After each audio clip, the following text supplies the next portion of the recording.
Hey guys, and welcome back to episode 2 of the Two Sword Style Podcast. I'm your host number 1, Sword number 1, and your host number 2 is Sword number 2. Today we will be ranking the latter half of the One Piece ARCs. We left off last time on post Enies Lobby, I believe. Yep, you're correct. So we'll be picking up from there. But beforehand, we're going to start with our questions of the day. Oh, do tell. A mini-series within this bigger series about an even bigger series, which is question of the day contained within the podcasts contained within One Piece. Which we haven't watched. Which neither of us have watched. So, question of the day. Sword number 2. Lesser sword, if you will. If you were a fishman from One Piece, what fish would you be? I think I'd want to be a pufferfish. Why? Well, I'm pretty much just third gear. Is it because you're fat? No. It's because, imagine, you know how Luffy's got to do all this shit to blow himself up in third gear? He had to eat a devil fruit, now he can't swim. I'm pretty much just like Luffy. Because now I can blow myself up, and I'm spiky and shit. So it's pretty much armament coating, but with spikes. So boom, I'm like, and I'm Luffy, but a fish. What part of your body would have the pufferfish being able to be blown up? Probably all of me. Would you look like the blueberry girl from Willy Wonka? No. Like that? Yeah, 3! I'm imagining water Luffy. With just your face on the top? Yeah, just a little... Would you just be Darwin from Gumball? Yeah, but cooler. Because, I'm spiky and stuff. Would you use a weapon? Do you think you would need a weapon? I think I'd probably use guns. Because boom, range, right? Pew, what pew, if you pew. blow yourself up and you knock the guns out of your hands, or your fingers get too big to pull the trigger? Well, it's good because then they can't get close to me because I'm big. So you don't need the gun? No. What about you? If I was a fishman from One Piece, you know what I would be? An anglerfish. Because, just in the modern day, the dating scene is so confused and so muddled. And anglerfish, their whole thing is attracting easy prey. Yeah, with that shiny little light. So essentially, if there are any stupid men or women out there, they'll be attracted to me instantly. And babies really do like shiny stuff, so it's perfect for you. Yes, because romantically. Anyways, if I think that, and if we're putting it into One Piece terminology, I could probably attract Lola. I feel that's baseline for me. Yeah, baseline Lola, and then say you get really good at you have a Fishman Awakening, right? You can even pull Big Mom. Possibly. And if I can't, I'll just bonk her on the head and give her amnesia. Okay. Yeah. And then convince her that you're one of her many husbands. Put my angler fishman babies inside of her. Yeah, because she doesn't have fishman children, does she? No, she does. She has one, actually. She has at least one. What? Who? Remember the girl who married Aladdin, one of the vice captain of Jinbei's crew?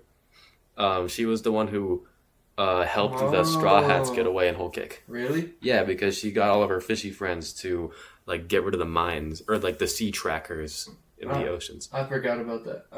I feel like most people do. But anyway, would you like to get started back with our tier list? Yes, definitely. Okay, where like you previously mentioned, we left off on post Enies Lobby. So we're done with the Water 7 saga, and now we're on Thriller Bark. So, thoughts? I like Thriller Bark. I wasn't expecting to like it. I feel like it's kind of like the Fishman Island of pre-time skip. Where it feels very self-contained, Yeah. Even though it's got Brook in it, You got a new Straw Hat. You got a new Straw Hat, but not a lot carries over. I mean, Moria carries over. Clear Fruit carries over, but it doesn't feel like it has a lot of bearing on the rest of the world, geographically speaking, right? Well, I mean, it kind of does it on purpose.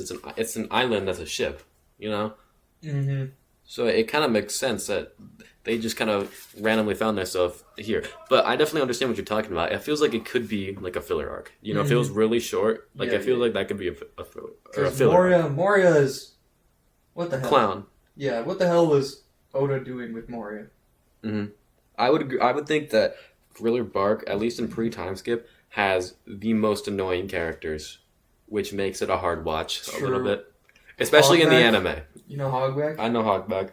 Ridiculous. The guy with the clear fruit, Absalom, him being a little rapey, you know, that's a little unsettling. Well, I mean, either way, Perona. He did what we would all do if we had the clear fruit. Moving on, Perona, right? I think in the beginning, her laugh and just her like fruit, it was just kind of a little annoying. But you know, as she carries on through the rest of the show with Mihawk, I think she redeems herself just a little bit. I always liked Perona. The fight between Perona and Usopp that was hilarious. I agree. Was very funny.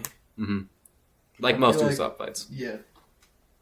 But overall, Luffy getting lost in the forest for multiple episodes, like that whole thing, like usually I understand why they do it, like narratively, but again, for me as an anime watcher, it drags on for a while. You know, just to backpedal, I feel like you in real life have Perona's fruit. You mean like depressing everyone around them with my... Yeah, like when you walk in a room, things just... The vibe is just instantly killed, you know? Well, I would think that you have the clear fruit because, you know, you walk in a room, no one can really acknowledge as you. You're almost invisible to everybody else. Like, I forgot we were doing our podcast today. Like, I just, you know, I didn't even recognize you. Yeah, well, you have the booger fruit. And you're just a big booger. Like that one guy from Dressrosa, whose name I can't remember. You big fucking booger. Treble. There we go. Well, that's really not cool. But going back to Thriller. Speaking of boogers, Oars has a big nose. Oars was introduced in this. I really like the Oars fight. Yeah. Like Nightmare Luffy, even though it was kind of goofy, I really liked like him pulling up after the entire Straw Hats, trying to face Oars down and getting their shit rocked. But then beating up a little bit, but then getting the shit rocked again. Straw Hat Luffy, or what? Zombie Luffy. Nightmare Luffy pull Luffy. up. Nightmare Luffy pull up. It was crazy. Mm-hmm. I enjoyed that. Actually, yeah, that whole fight with Moria was good. Mm-hmm. I think it was very much like almost anticlimactic how he beats Moria just by punching him, you know? Yeah. Like, even when Moria comes back for, like, Phase 2, Luffy just punches him harder, right? Yeah, for sure. Yeah. So that's kind of anticlimactic, but it gets saved by Kuma showing up to rock everybody's shit. You know what I'm saying? Yeah, well, at the end of that arc with the whole nothing happened, right, moment, I think that's definitely the highlight of that arc, and honestly, it makes up for where, in my mind at least, it makes up for all of the lackings, right? Yeah. With intensity in that arc. Yeah, true. And Ryuma's in this arc? Yeah. The introduction of the first connections to Wano. Yeah, Thriller Bark does lay down a lot of good Easter eggs, but I would agree, the characters, it's almost like the side characters make it feel like a less important arc than it is. Yeah, well, you get the entire Thriller Bark crew, or like Moria's crew really just feels like this rogues gallery of idiots that you just really don't care about. Like Absalom, like we previously said, like they're all kind of weird, gross a little bit. Yes. And all of their laughs really just make you want to kind of die and pull out your eardrums. I think for sure, this arc, it feels like I lost what I was gonna say. That's okay. Oh, it's not a battle of wills between Moria and Luffy, you know, because Moria doesn't have any will anymore. Yeah, he lost Like, that. he's just some fat dad with alcoholism. Mm-hmm. And depressed as hell because he lost to Kaido and his entire crew got rocked. Yeah. And so Luffy's not battling wills with Moria. It's more of like a goofy little Scooby-Doo type adventure. Well, it feels more like a battle of attrition than a battle of will. Yes, for sure. Who's got more time on their hands to fuck around? Mm-hmm. Do you think... like we said, how Thriller Bark has a lot of like Easter eggs and foreshadowing to events later in the future. Do you Yeah. think that Oda had like Wano in plan already? Because he has Ryuma, he has Kaido in that arc. Do you think he had at least like some kind of outline of how he wanted that to be? Like, did you think that he wanted Ryuma in Wano, Kaido in Wano, I them think- in Wano? I don't think he had all of that planned, but I think Wano was inevitably going to happen because Oda and I think mangaka in general really like to draw in that medieval Japanese style. Mhm. And I think Oda had always planned a medieval Japanese location, probably to be a land of samurai, like to hearken to Zoro, Mhm. to allude to Zoro. I think he always wanted that to be in place. So Ryuma is just an Easter egg of a traditional Japan location like Wano.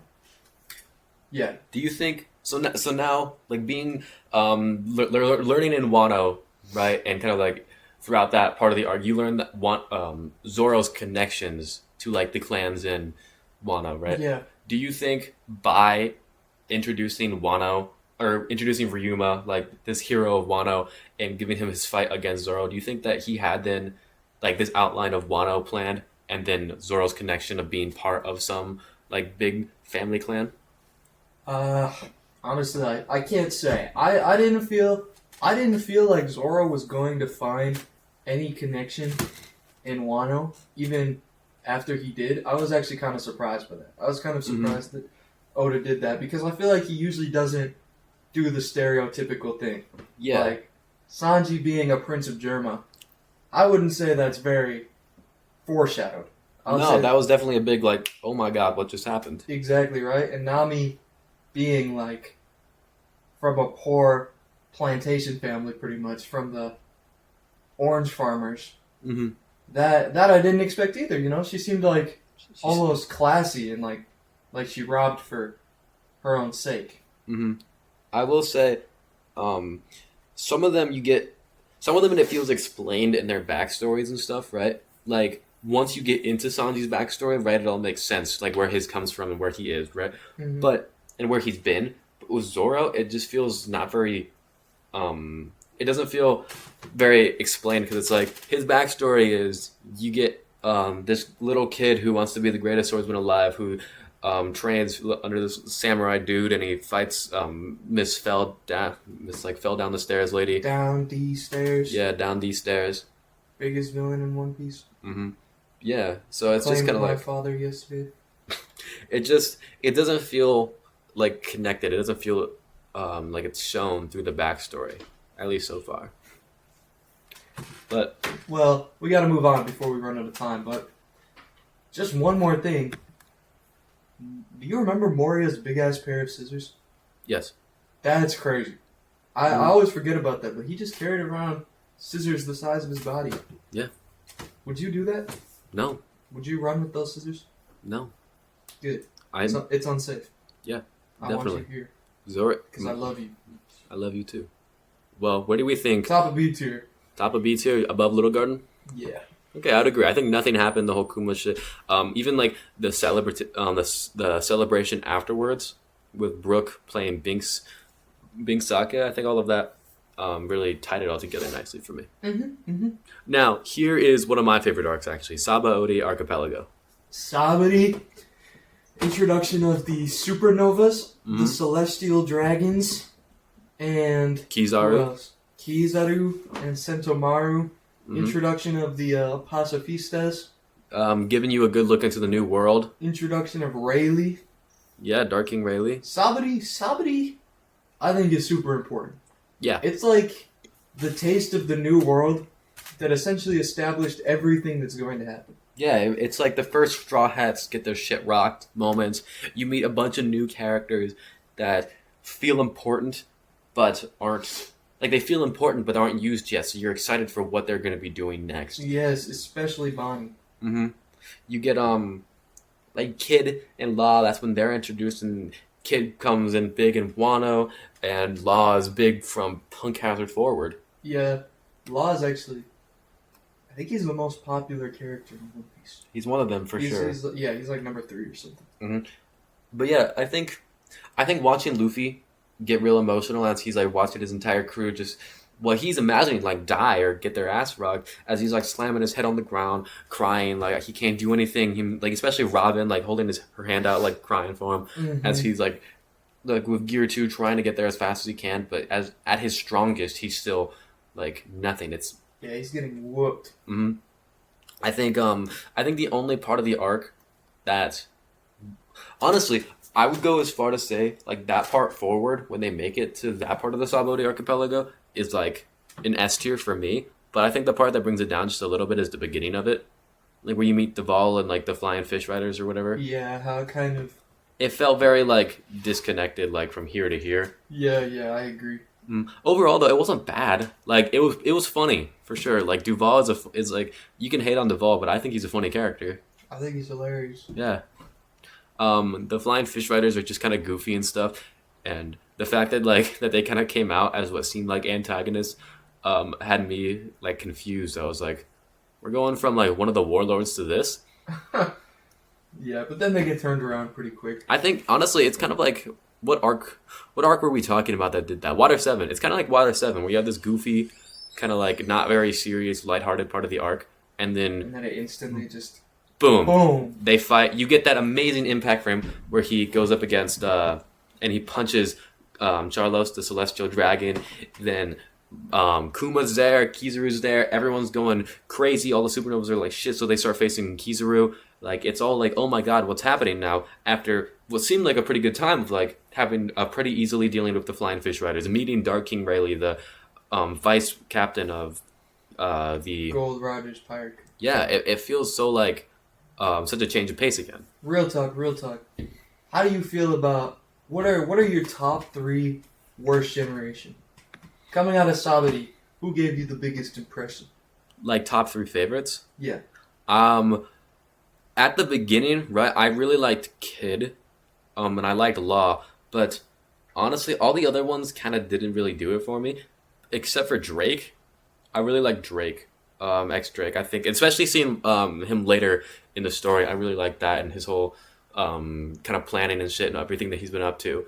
But like Kid, I liked Kid because he seemed like he had a lot of raw power and angst. He was like a more chaotic Luffy. Like if Luffy was like, I guess more chaos driven. Yeah, if he didn't care as much. Yeah, and then Law was very like meticulous, and he felt like a planner, something that you didn't really see much in the show so far. True. You didn't see the smart characters a lot. Yeah, I agree with you. Except I would probably trade Drake for Bonnie, just because I feel like Bonnie had well, number one, the physical attraction is there, of course. And number 2, she had like that thing where she just liked to eat, and she was kind of a goofball. And I feel like Oda always established Bonnie to be like a likable character, even though she's part of the worst generation. And so I know you don't read the manga, but the way she comes back later in the story as well, like it's almost seamless. Like her character carries over so well throughout the New World. It's great. Yeah. What do you think we're ranking Sabadi? Overall, I put it as an A tier. A tier? Where in the A tier? Well, looking at our list, right, we have Skypiea, Arlong Park, and Baratier.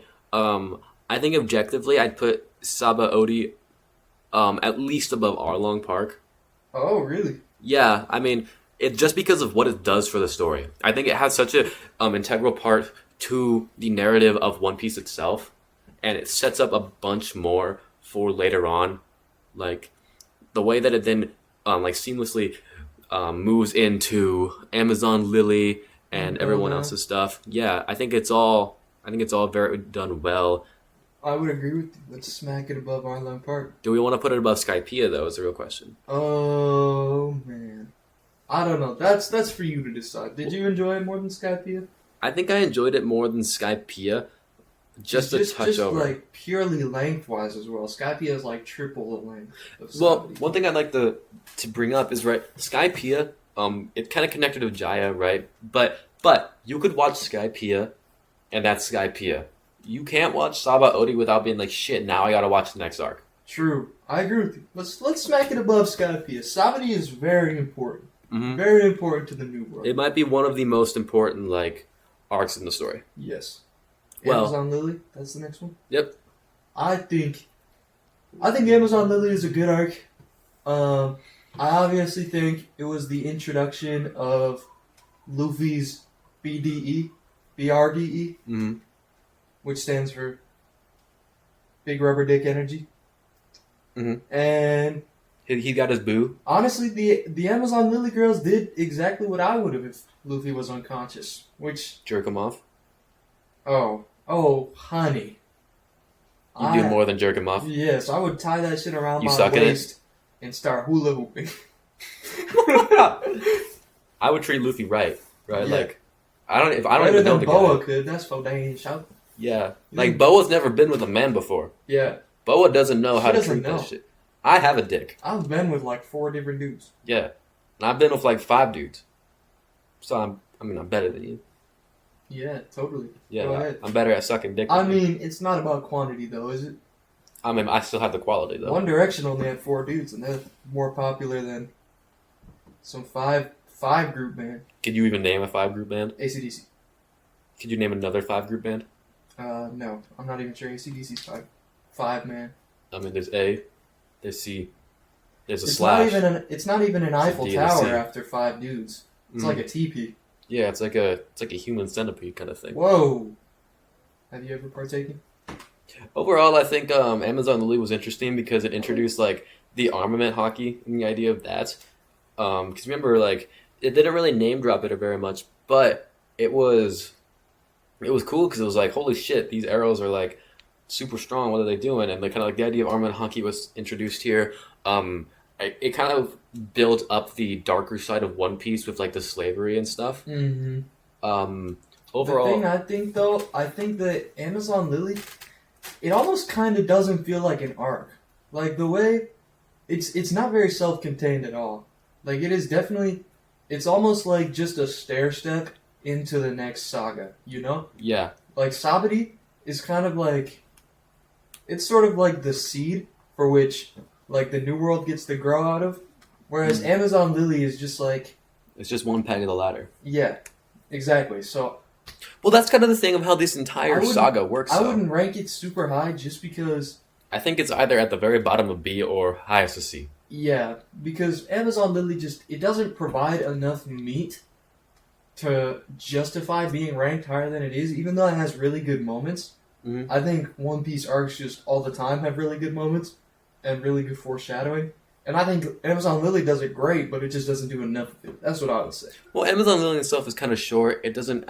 There's no bad guy in Amazon Lily, right? Yeah, There's no like. It's only Luffy, yeah. and which sure is like what's happening with the remaining of the saga. But there's no side characters that really feel like part of the crew. You know, you get to Impel Down, you get Bon Clay, and there's Buggy there, and you get some other characters that Crocodile, Jinbei. Yeah. There's the side cast. Provides to it, but this one you have like This what one is just Margaret, Luffy and his BRD. yeah, and then you have Boa, and I like Boa. I like Boa a lot, right? And it's not just because she has Well, I big mean, boobs. You don't have to be weird about it. You can say you like her a regular amount and not be creepy. I think she's a good character, Uh-huh.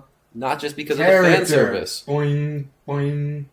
What can I say? That like bath scene might have been the most like integral Gripping scene part in of One Piece. the most important You're scene to One Piece. disgusting. That was her backstory. Yeah, Boa's backstory. You don't even see her as a character. The best backstory in the show. Uh, So I think we put it at like high C, bottom B. I think, I think bottom of B, right? Right below post Ennie's lobby. Yeah. Okay. Well, I mean, would you say that Amazon Lily is above post Ennie's lobby? I was actually thinking that, but I didn't want to like interject. I think it was above post Eddie's lobby. That's what I'm thinking too. It's a little more integral, Mm-hmm. and the characters it introduces, I think, are a little more fun to watch. Mm-hmm. Now we are on what they call the Straw Hat Separation Zero. So What? this is pretty much like the episodes of what's going on with the rest of the crew. Bruh, top of D. Yeah. That shit I was fucking skimming. I mm, did not want to read about Usopp getting fat. yeah, Usopp getting fat. I think the only fun part about that was Zoro meeting Mihawk. Oh, yeah. The Monkey Island. Yeah, Sanji meeting the trans people, Nami meeting the weather wizards, Chopper going to the Bird Island. all of that, it felt very like, okay, this is important, like because it's what the other crew is doing, but it feels like that this shouldn't be as long as it is. Yeah, it's so weird. Frankie gets his whole face burned off. Yeah, I don't know. Is that it? yeah, it's in the manga. Or it's in the anime. Because he gets like caught in like an explosion or whatever, 3D2Y or whatever. and his entire face is just metal, and like the grandson and the grandpa is like, ah! Yeah. And they see him again. That made me sad. I liked Frankie's face. Yeah. Thank God he rebuilt it. Mm-hmm. Anyways, I think we put it above Long Ring Long Land, but below Orange Town. I guess so. Well, what did you say? No. I like that ranking. Shove it in there. Okay. Impel Down. Impel Down. Easily S tier for me. Yeah. I don't like Impel Down as much as most people do, right? A lot of people will put Impel Down as like in S tier or even in their favorites, right? Yeah. I didn't like Impel Down as much because I'm impatient as hell and just wanted to I wanted him to leave, you know? Oh my goodness. Impel Down? Listen, as a reader who, I wasn't there for the beginning, you know? I wasn't reading it for 20 years. Mm-hmm. Impel Down? I had no clue about. I had a clue about Marineford. I had a clue about Wano. And Wano was still going on. And when I got in there, I knew kind of what was going on in Wano just because of the internet. And I had an idea of what was going on in Marineford. Impel Down, I knew nothing about. And I was crying laughing, bro. Mm-hmm. That panel where Luffy's just talking to Buggy and Buggy's like, hey, you remember when I blew up that whole village all crazy style? And Luffy's like, nope. No. And it's just a shot of Buggy looking so dejected. And I just really feel for my clown king. Yeah, I will say the side cast of Impel Down was really good. So good. I love Hannibal. Hannibal is so funny. Hannibal is everybody though. He just hates his boss.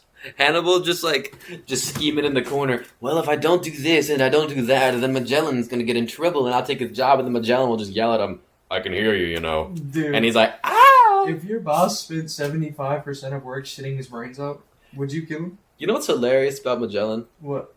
Everyone's like, well, he gets nerfed. Magellan, he's a strong character, but he gets nerfed because, you know, his venom fruit makes him shit all the time. Yeah. You know what's hilarious about that? What's hilarious? Don't they say that he only shits because he eats his venom and it's so yummy? He doesn't have to eat it. He eats his own venom. He eats his own venom, and that's why he shits so much. Magellan is actually super good, though. Mm-hmm. Like, his fruit, those poison dragons are actually intimidating. He whoops Luffy's ass. Yeah. He whooped Blackbeard's ass. Yeah. And Blackbeard had, one of the strongest fruits. He's undefeated right now. Yeah. Magellan, do I think he should come back? No. Would I enjoy it if he did? Probably. Yeah. I would say he's just below an L on villains who are kind of Goofy and don't have a lot of bearing on the future of the story, but just kick ass for no reason. You know what I'm saying? Yeah. I think Introduction of awakened fruits. Really? Yeah, those 3 mentally disabled koalas. You remember those are the awakened Zoan fruits. No. There's a koala, there's a hippo, and there's a You mean the Minotaur people? Yes. Those are awakened devil fruits. They're just the spirit of the fruit took over. That's ridiculous. Yeah, no, they're awakened. Like the awakened koala fruit. I'm dead ass. Is that the bear fruit muddle koala? Yeah. That's ridiculous. I love Impel Down. What can I say? Do we want to put Impel Down at bottom of S or top of A? I'd put it at top of A. I know it's not S tier, but in my heart of hearts, it's S plus. In your personal ranking, it's the highest of highs. It's so good. Well, Impel Down. Moving on now is Marineford. What is there to say? Yeah, I mean, it's shit. Yeah. Bottom of D. Put it there. Moving on. What do we have next? Return to Savity? Yep. Well, no, we have what is it? Post-war. Oh, that's the story of Luffy as a child. Mm-hmm. You know, Luffy kind of suffered some domestic violence. Yeah. He got beat by his grandpa, pressured the shit out of him into joining the Marines when he didn't want to, and then when he wouldn't listen, he sent him to murderers and mountain bandits. Literal murderers and mountain bandits. Who then didn't watch him as he got now almost murdered by pirates. Yeah, thrown to the thorny bushes by Ace. And then after almost getting killed by pirates, he was like, well, moving on, I still want to be a pirate. Mm-hmm. You know? Like, no, what? Yeah. Luffy has a lot of trauma deep down. Yeah. It's probably why he laughs so much. He's actually just, like, covering up and, like, just repressing all of those built-up hatred and sadness. When everybody goes to sleep, Luffy cries. Yeah. Like, Luffy sobbing Luffy sobbing while after Ace dies. Yeah, that's really just that's not him sobbing at Ace. That's just him like he saw Ace again and he just remembered all the memories, flashbacks to Garp beating the shit out of him, getting kicked off the mountain and stuff. That was before Luffy had the devil fruit, or after? It was during. It was after. Yeah, it was because he met Shanks already at that point. Yeah, post war was fun to watch. Well, okay. What is it the introduction of Ace's Conqueror's Hockey? I don't even know. Or is it the introduction? I think Ace is shown to have conquerors in that flashback. Ace has uncontrolled conquerors, and then he has armament hockey. I don't know about observation though. Who knows? Observation's a weak sauce. Okay, we'll talk about that later. Well, where are we putting this one? I would put it like B tier in there. B tier? Where would you put it in B tier? I would put it like top of C. You know, I was gonna say very low B, but I would agree putting it at like top of C. Like, because that's the thing, right? It's important because you learn about Sabo, you learn about all three of them, you learn more about his family and stuff. But it's also brief, you know. And even as brief, it's long as hell. Kinda, yeah, I would agree with that. And you know, like, does it change your opinion on Ace? Does it change your opinion on Luffy? No, with Luffy, it's just like, I understand now his connection to Ace. Does it change your support for Garp's justified discipline of children throughout the series? It just feels like nothing matters, even though it does, but it doesn't. Exactly. It's just a glorified flashback. Glorified flashback, top of C. Yeah, I agree. What's next now? Well, now we're coming to the new world. It's now post-time skip. We are now in Return to Sabaody. Return to Sabaody. Usopp motorboats Nami. Yeah. The fake straw hats, those were stupid as hell.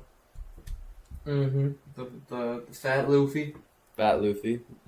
DeMonico, or whatever his name is. Those dragged on, bro. Yeah, for sure. Ugh, jeez. I mean, Usopp motorboats Nami. Usopp motorboats Nami. There's, let's see. They fight the pacifista robots a little bit. Oh yeah, and kick their ass, don't they? Okay, I think overall the arc was really lame. But you get to the point where it's pretty cool seeing Luffy's a little bit of observation hockey as he dodges those laser beams of his hat's down and just boom, boom, boom, right? Just dodges that shit. Yeah. Just weaves it. That part was cool because then you get to see a little bit of their like new powers and stuff. But Fishman Island does it a lot better of showing off their new capabilities. Yes, it does. And I feel like, I want to say the lameness of Return to Sabaody kind of contributes to Fishman dragging on. It takes so long for New World to, like, pick up. Yeah, exactly. I think as soon as you're done with Fishman Island, it gets good. Yeah. Because Punk Hazard, I really like the lore behind that island. Punk Hazard is so energetic. Yeah. And you get new characters, you get a big look into the lore and it's setting up for this huge shit later down the line. And Return to Sabaody just doesn't have that. And granted, it doesn't need to, because it's pretty much just showing your guys. But my thing about it is it could have been shorter and it could have just been part of Fishman Island. At least we got new and improved Super Frankie. Like, them being lost and not being able to find each other for a while, it was like, okay. Yeah, that sucked. Mm-hmm. But, like, overall, it wasn't terrible. But it wasn't great. Like, I would say that it's a very just just should have been just a couple episodes of, like, they find each other, boom, they beat some ass, they go to Fishman Island, and then they do the Fishman Island arc. I agree. Where are we putting this guy on the tier list? I would say that we'd put it like either like bottom mid C. You know, Yeah. because I don't think it's D worthy because it's like 5, 6-ish episodes. You know, so I don't think it's D worthy, but I do think It's that not good. yeah, I do think that it doesn't need to be its own arc. Mm-hmm. So because we're ranking arcs here, Mm-hmm. so when you have an arc that your main bad guy is this fat little dude with an axe and a bunch of robots, right? Yeah, And some posers. and yeah, and your fakers. All it is then is just showing off, right? Which is cool. Like you want to see them show off. They just got this 2 years training, in, so you want to see them be cool. But it feels like that they weren't put up against something that like could show off how cool they are now. Yeah, exactly. So I think we put it like. Do you want to put it above Reverse Mountain, below Syrup Village? Sure, yeah. You think so? I think so. Okay, we're coming to like official new world now, Fishman Island.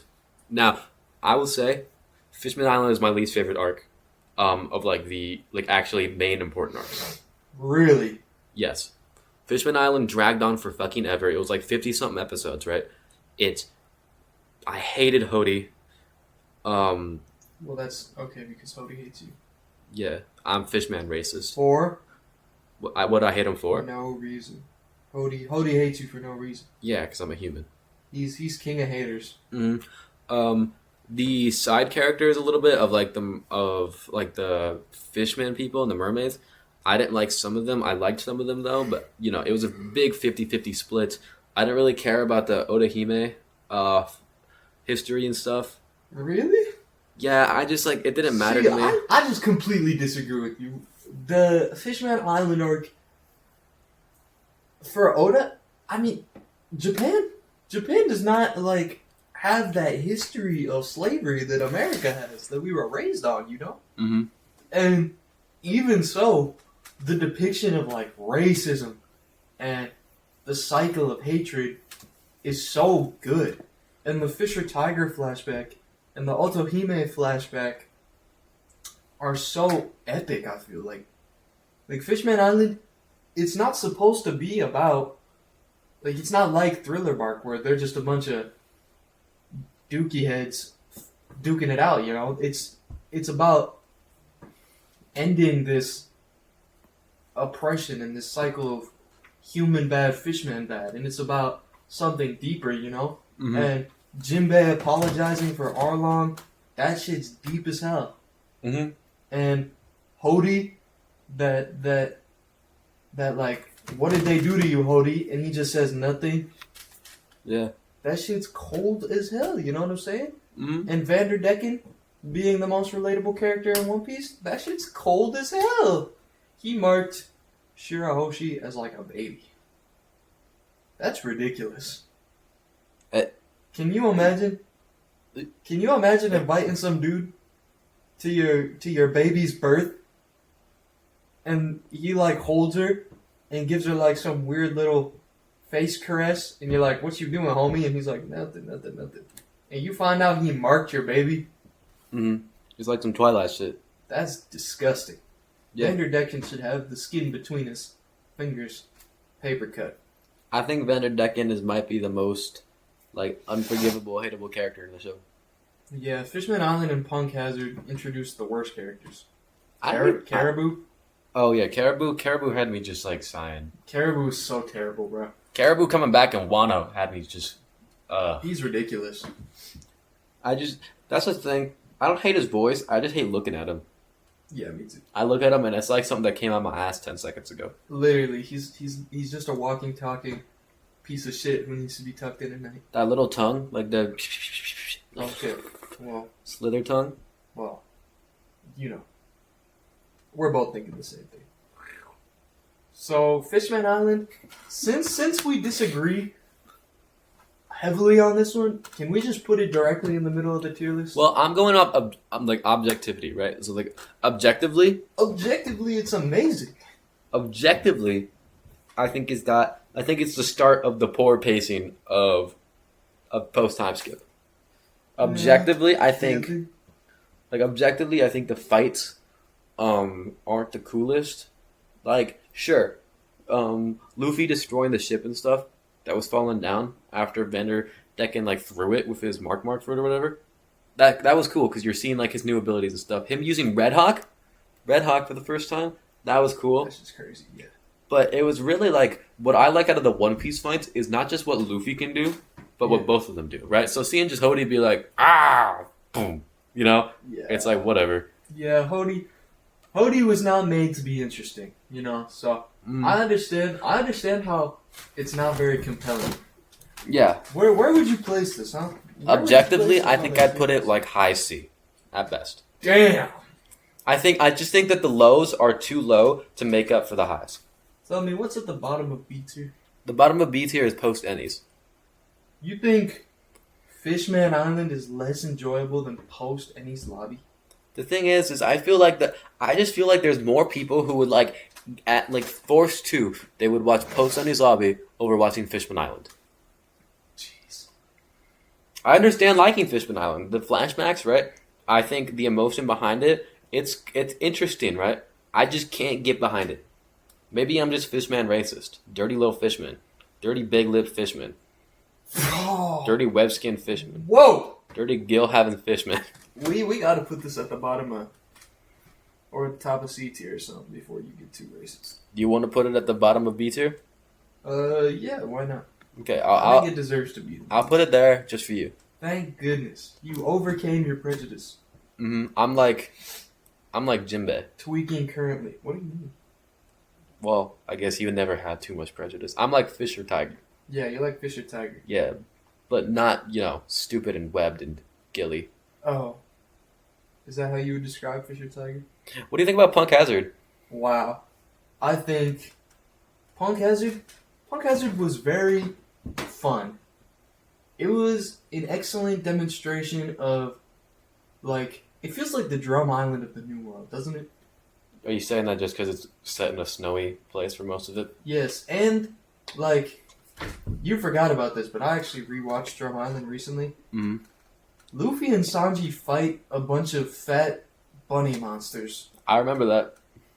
On Drum Island. I feel like the fat bunny monsters are kind of like the Yeti brothers, where it's something ridiculous that has no meaning whatsoever, but it's kind of funny though. It's just a random obstacle where it's like, what the fuck is this? Law literally one-shot the Yeti brothers the moment they were on screen.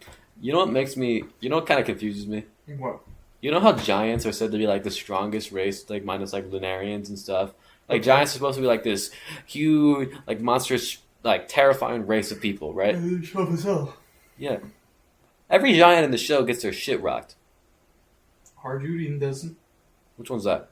The one who fights Mach Vis. That's okay. I guess most of the giants, right? They just don't feel that strong. You see the giants in Ennies Lobby, they're whatever. You see the oh my god, Dorian Brogy, whatever. A bunch of the giants. It just Dorian and Brogy are strong as shit. Yet they got beat by Mr. 3. Dorian and Brogy with that Hikoku Serenity or whatever. Oh yeah, where they worked together and sent that super shot through the giant goldfish. That's the same attack that Kaido and Big Mom used that breaks all of Zoro's bones. The same one? Yes. It is the same attack. Done in the same formation. Huh. Then how'd they get beat by Mr. 3? So are we saying that Mr. 3... Internal damage. Are we saying that Mr. 3... Mr. 3 is can shove a bomb in Kaido's mouth and put it in his stomach? Yes. He scales. Because what's Kaido gonna do without an appendix, bro? Okay, honestly though, I think Kaido would survive a bomb in his, intestines. But Kaido's got plot wank, bro. Kaido's got plot wank. Yeah? I wish plot would wank me. Big Mom falling on her knee is her weakness, bro. If Mr. 3 trips her, he wins. What are you talking about? You know what I love about Big Mom? What do you love about Big Mom besides her gorgeous figure? I love how Big Mom, it's such a 50-50 of how powerful it is. She's either getting knocked straight to hell by a motorcycle getting smashed in her face, or she's tanking the heaviest hits imaginable. Dude. Oh my god. Big Mom is just completely it's a 180 on how strong she is every episode. Sometimes she's hitting the coldest moves ever. Sometimes she's getting beat by Brook. I think Big Mom is probably conceptually one of the most vile villains in One Piece. How so? She is literally a giant woman who borderline rapes a person of every race in One Piece To grow her just family. just to have a child with them that she is then going to ignore for the rest of their life. And then kill or banish the husband. Yes. Like, that's disgusting. Yeah, that's devious behavior. She has raped more people than Kaido and Orochi combined. Okay, but Kaido ain't a raper, bro. Exactly. Orochi was, though. Orochi was definitely a raper. Yeah. And she's definitely got way fucking more bodies on her. One thing, though, there's probably a lot of those dudes who were like, yes, I want to be a big mom. Like, she's manipulating them, being like, join me. Their whole head could fit inside her thing, bro. No, but think about when she used to be hot. When Big Mom was small mom. Ew, Big Mom. When Big Mom was tight mom. Tight Mom. She was Tight Mom for like 2 minutes, maybe. Yeah, but for those 2 minutes. Oh, she did not have the majority of her children in those 2 minutes. Katakuri's dad is definitely dead. He got sat on. I mean, that's a good way to go. Especially young Big Mom. Good way to go. What are we talking about? What arc are we on? I don't know. Punk hazard. Oh my god, bro. Either way. Monet. She had boobies. She was wearing a tank top in winter. She's a bear. They're like cold-blooded or whatever. Wait, okay, so Monet,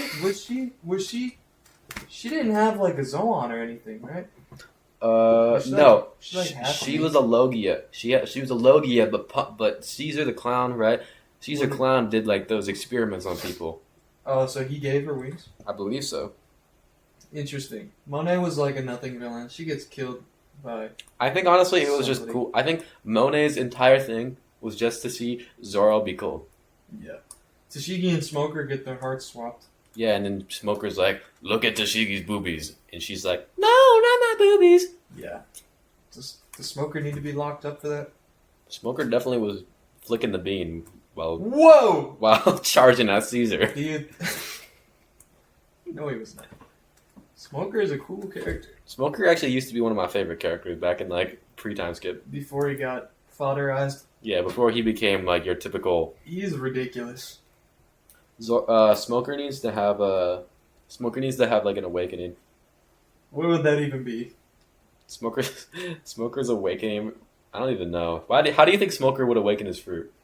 How? Yeah. Well, as a Logia, what even is like an awakening as a Logia? Has there Being been able to any- permanently affect the environment? Do you think? Is that what it is? Like Akaino and Aokiji? Do you think all of the admirals have their fruits awakened? The Admiral. Do you think Fujitora has his fruit awakened? Well, he has a paramecia, right? Yeah. So I don't think so. Doflamingo, when he awakened his fruit, it was like he could turn objects that weren't. He would turn the ground into string and stuff. Yeah. Uh, Fujitora can technically like gravitize or magnetize or whatever. but there's gravity like everywhere, you know? You know what I'm saying? But there's gravity everywhere.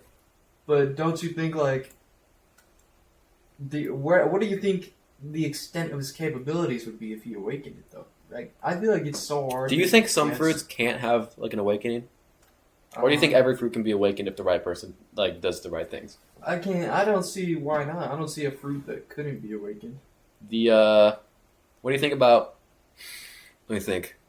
Chopper's fruit. What does Chopper's fruit awakening look like? Hito.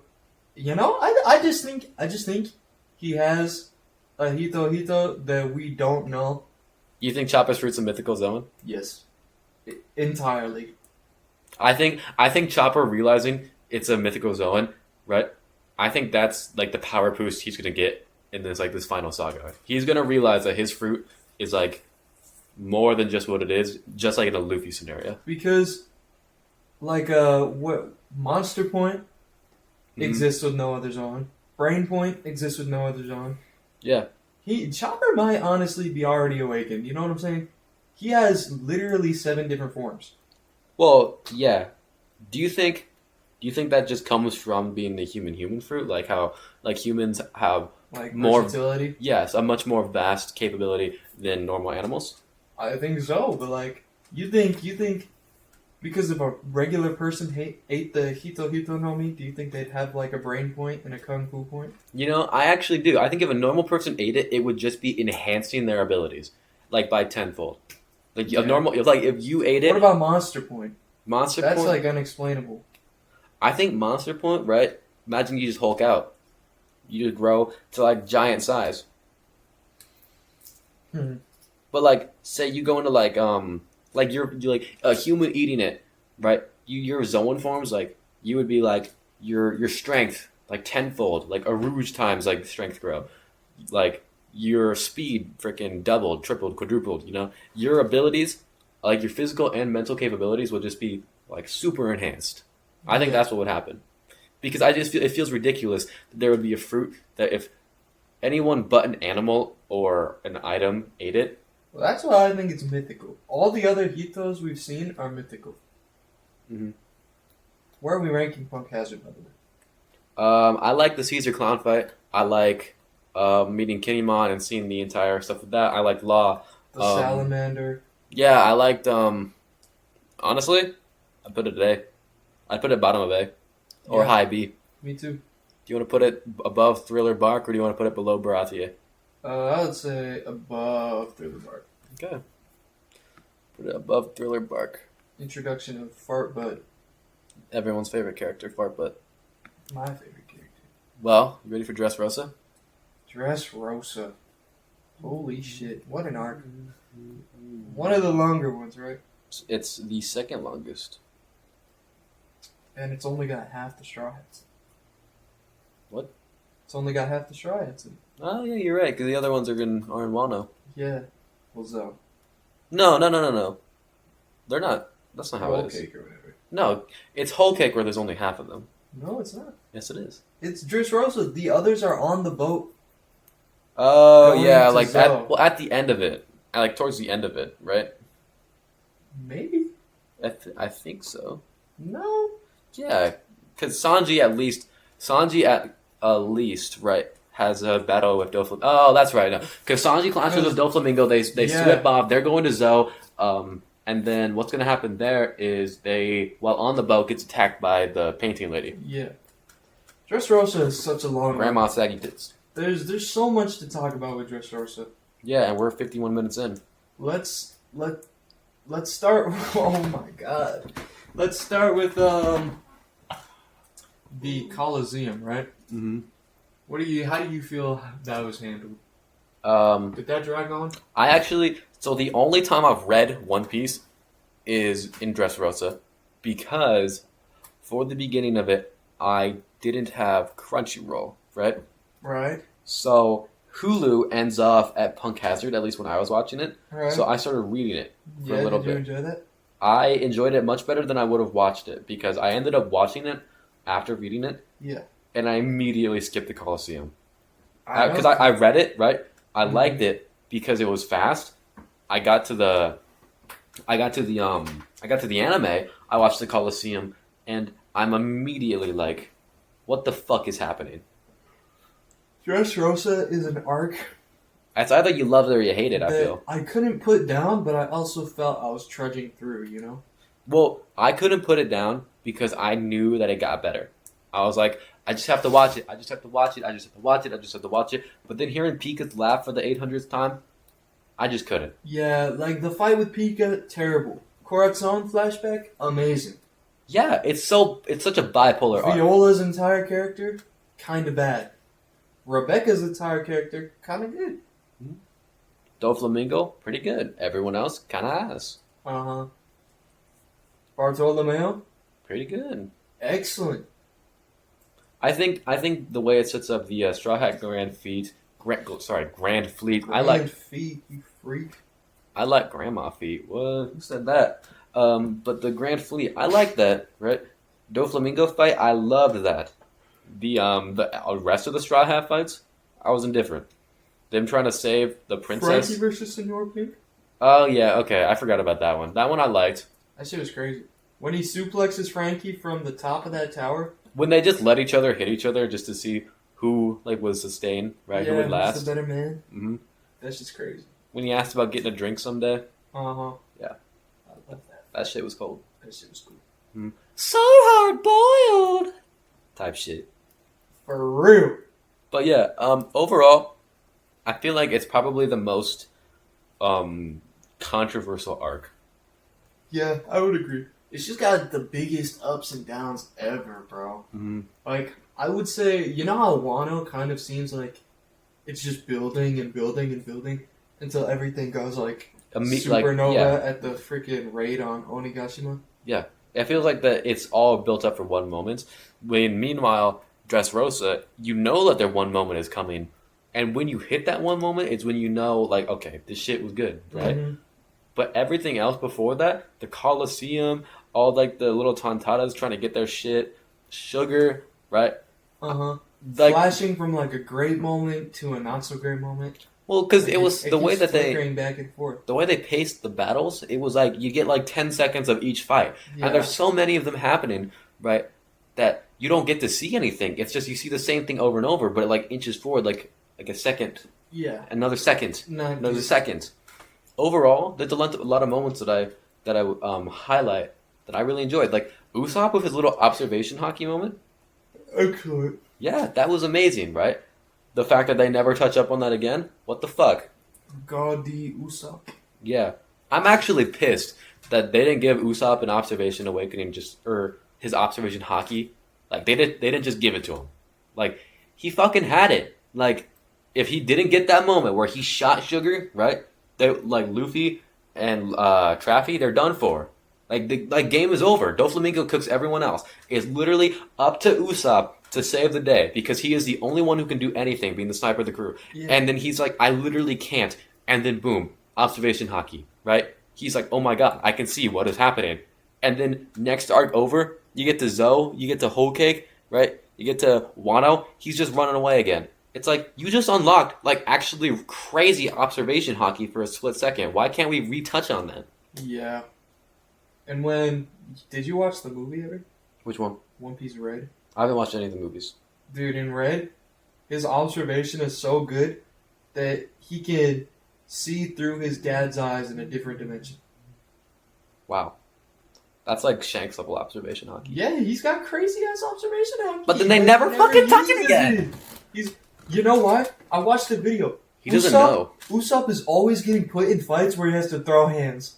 Like he's getting put at pissing level distance. Yeah.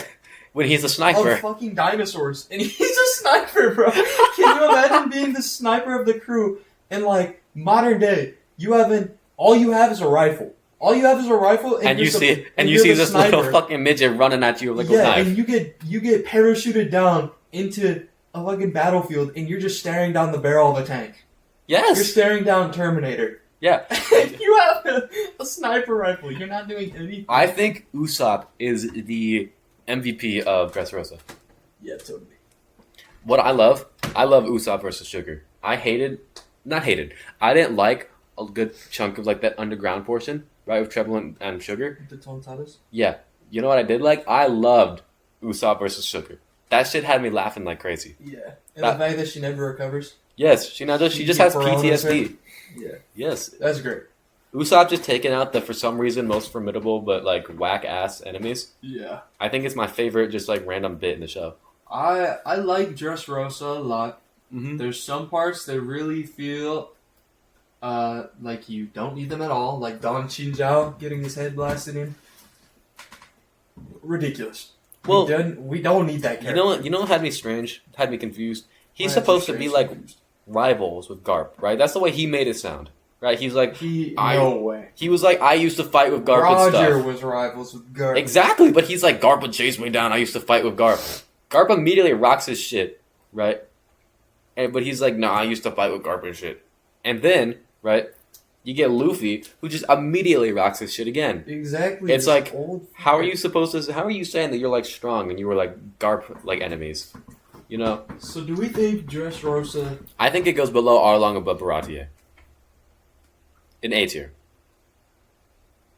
Alright, slap it in there. I think if they did the pacing better, it could have been S. Doflamingo is probably the best villain in the entire show. Speaking of pacing. Alright, this has been episode 2 of the Two Sword Style podcast, where we ranked ARCS, Thriller Bark through Dressrosa? Yep. Thank you all for watching, and this has been your host, Sword number 1. And Sword number 2. Goodbye!